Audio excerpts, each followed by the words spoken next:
स्वागत है आपका YouTube चैनल MKH पर। इस वीडियो में हम क्लास 6 की बुक हमारे अतीत का चैप्टर 3 और इसके प्रश्न उत्तर करेंगे।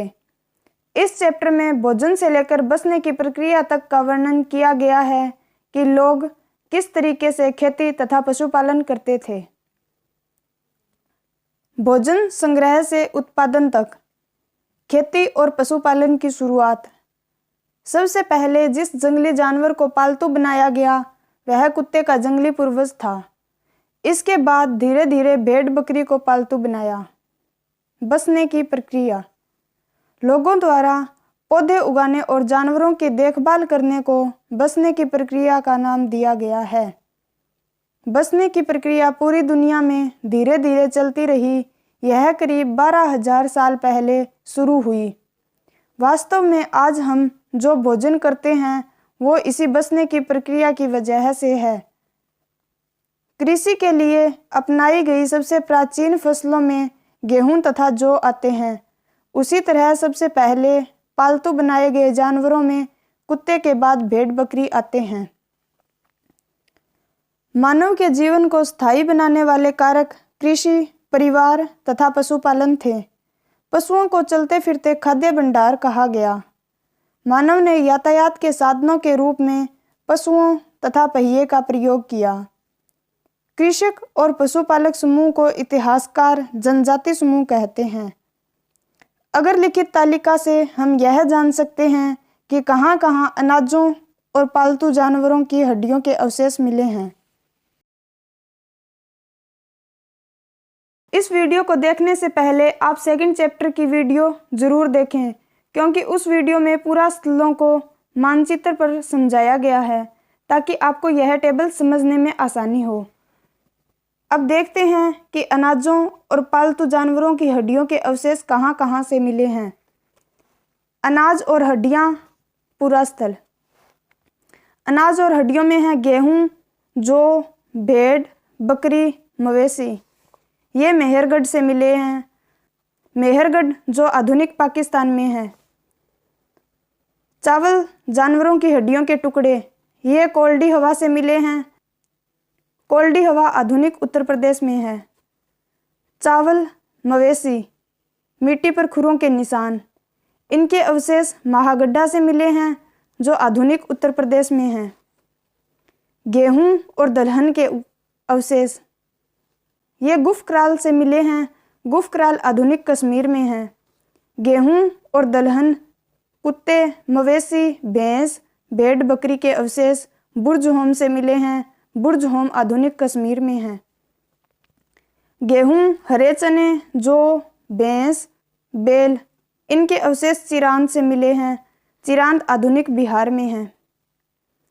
ज्वार, बाजरा, मवेशी, भेड़, बकरी, सूअर, ये हलूर से मिले हैं जो आधुनिक आंध्र प्रदेश में है। काला चना, ज्वार, बाजरा, मवेशी, भेड़, सूअर, ये अवशेष पेयमपल्ली से मिले हैं। पेयमपल्ली आधुनिक आंध्र प्रदेश में है। स्थायी जीवन की ओर। पुरातत्वविदों को कुछ पुरा स्थलों पर घरों और झोंपड़ियों के निशान मिले हैं, जैसे कि बुर्जहोम के लोग गड्ढे के नीचे घर बनाते थे जिन्हें गर्तवास कहा जाता है। इनमें उतरने के लिए सीढ़ियां होती थी, इससे उन्हें ठंड के मौसम में सुरक्षा मिलती होगी। सूक्ष्म निरीक्षण। मेहरगढ़, यह ईरान जाने वाले सबसे महत्वपूर्ण रास्ते बोलन दर्रे के पास एक हरा भरा समतल स्थान है।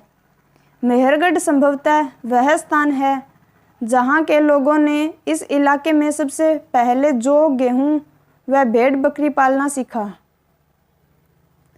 इसके अलावा चौकोर तथा आयताकार घरों के अवशेष मिले। दाओजली हेडिंग, यह पूरा स्थल चीन और म्यांमार की ओर जाने वाले रास्ते में ब्रह्मपुत्र की घाटी की एक पहाड़ी पर है। यहाँ खरल और मूसल जैसे पत्थरों के उपकरण मिले हैं। यहाँ से जेडाइट पत्थर भी मिला है। संभवतः यह पत्थर चीन से आया होगा। इसके अतिरिक्त इस पूरा स्थल से काष्ठाश्रम के औजार और बर्तन भी मिले हैं। हरियाणा का अन्नागार बुखारी या कुठला। वर्षा ऋतु के बाद चिकनी मिट्टी में भुनसा अर्थात तूड़ी मिलाकर उसे आटे की तरह गूंथा जाता है। फिर तैयार मिट्टी से हर रोज परत पर परत चढ़ाकर बुखारी तैयार की जाती है। इसमें अनाज का भंडार किया जाता है। अब देखते हैं कुछ महत्वपूर्ण तिथियां। बसने की प्रक्रिया का आरंभ लगभग 12,000 साल पहले। मेहरगढ़ में बस्ती का आरंभ लगभग 8,000 साल पहले।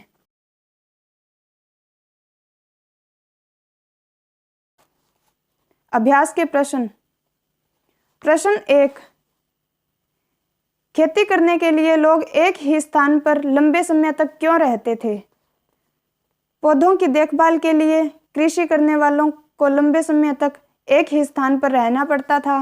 बीज बोने से लेकर फसलों के पकने तक खरपतवार हटाने, पौधों की सिंचाई करने, जानवरों और चिड़ियों से उनकी सुरक्षा करने आदि खेती के बहुत से काम करते थे। अनाज का उपयोग बहुत संभलकर करना पड़ता था। इन सब के लिए मानव को एक स्थान पर लंबे समय तक रहना पड़ता था। प्रश्न 2, पुरातत्वविद ऐसा क्यों मानते थे कि मेहरगढ़ के लोग पहले केवल शिकारी थे और बाद में उनके लिए पशुपालन ज्यादा महत्वपूर्ण हो गया?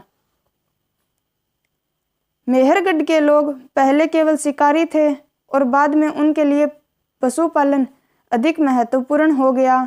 पुरातत्वविदों द्वारा की गई खुदाई के पहले स्तर में यहाँ विभिन्न प्रकार के जानवरों की हड्डियाँ मिली। इनमें सूअर और हिरण की हड्डियाँ थी। जब दूसरे स्तर पर खुदाई की गई तो वहाँ भेड़ बकरियों की हड्डियाँ अधिक मिली। इसके बाद अधिकतर मवेशियों की हड्डियाँ मिली। इससे यह स्पष्ट होता है कि लोग जानवर पालते थे। प्रश्न 3, कृषकों पशुपालकों का जीवन अखेटक खाद्य संग्राहकों के जीवन से कितना भिन्न था? अंतर बताओ। कृषक पशुपालक का जीवन। ये लोग अपना भोजन अनाज या पशुओं से प्राप्त करते थे, अनाज का संग्रहण करते थे, स्थायी जीवन व्यतीत करते थे और भोजन के लिए कृषि करते थे। शिकारी खाद्य संग्राहक का जीवन। ये लोग एक स्थान से दूसरे स्थान तक घूमते रहते थे। इनके पास अनाज नहीं था।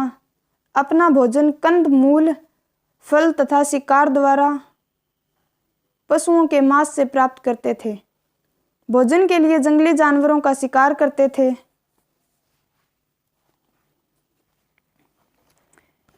इस YouTube चैनल MKH पर हम NCERT पर आधारित कंप्लीट सिलेबस करवाने जा रहे हैं, जो रीट, SSC जैसे सभी एग्जाम्स के लिए इम्पोर्टेंट है। यदि आप कंप्लीट सिलेबस करना चाहते हैं तो इस YouTube चैनल MKH को शेयर करें, सब्सक्राइब करें और बेल आइकन प्रेस करना ना भूलें। मिलते हैं नेक्स्ट वीडियो में नेक्स्ट चैप्टर आरंभिक नगर के साथ। थैंक्स।